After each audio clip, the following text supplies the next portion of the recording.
Nichols is the most beautiful neighborhood in the state. But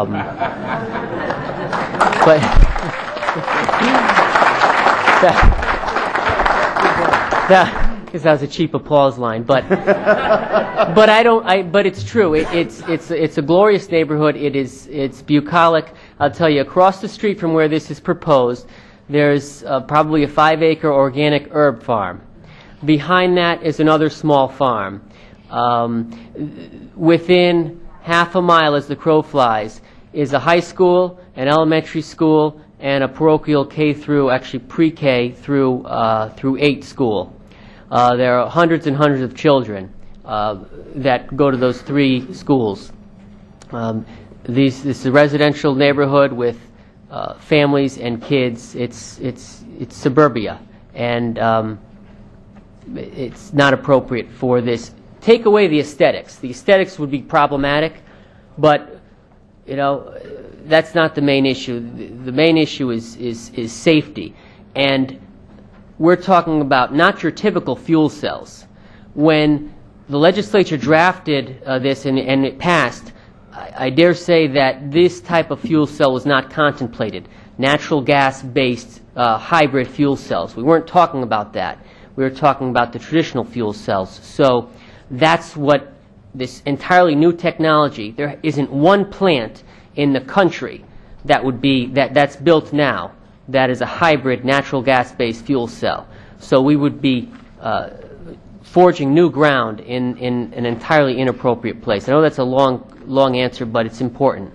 I appreciate the question. And how close, I mean, from your testimony, it sounds like this is not an industrial zone. This is a residential zone. You're zone. absolutely right. This is, there's nothing except, it's a historic district. The closest thing that's not a house, a church, or a school is miles away.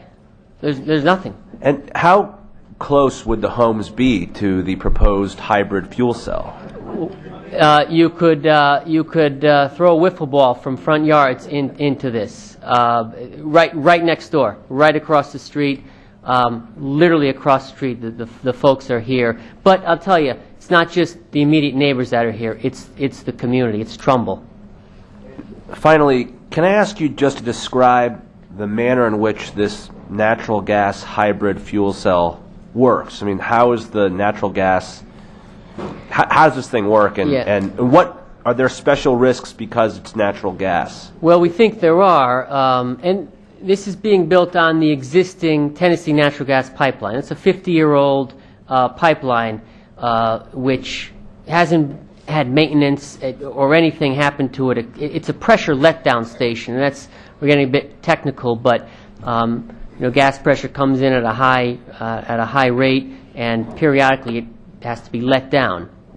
This type of hybrid fuel cell needs to be built, or ought to be built. I think it's easiest if it's built at a pressure letdown station where they can harness certain pressure, bring it through the turbo expander. There's a hydrogen extraction, and the power goes to the fuel cell. That's an inarticulate layman's understanding, and you'll hear some more brief testimony that can better maybe scientifically answer your question. But the volatility of the gas coming out of the gas line through the turbo expander, I think your question is well put, that we're coming off the tragedy. It wasn't a hybrid fuel cell, but it was natural gas based. It's something that I'm glad this committee is taking seriously. Thank you. Thank you, Representative Tong.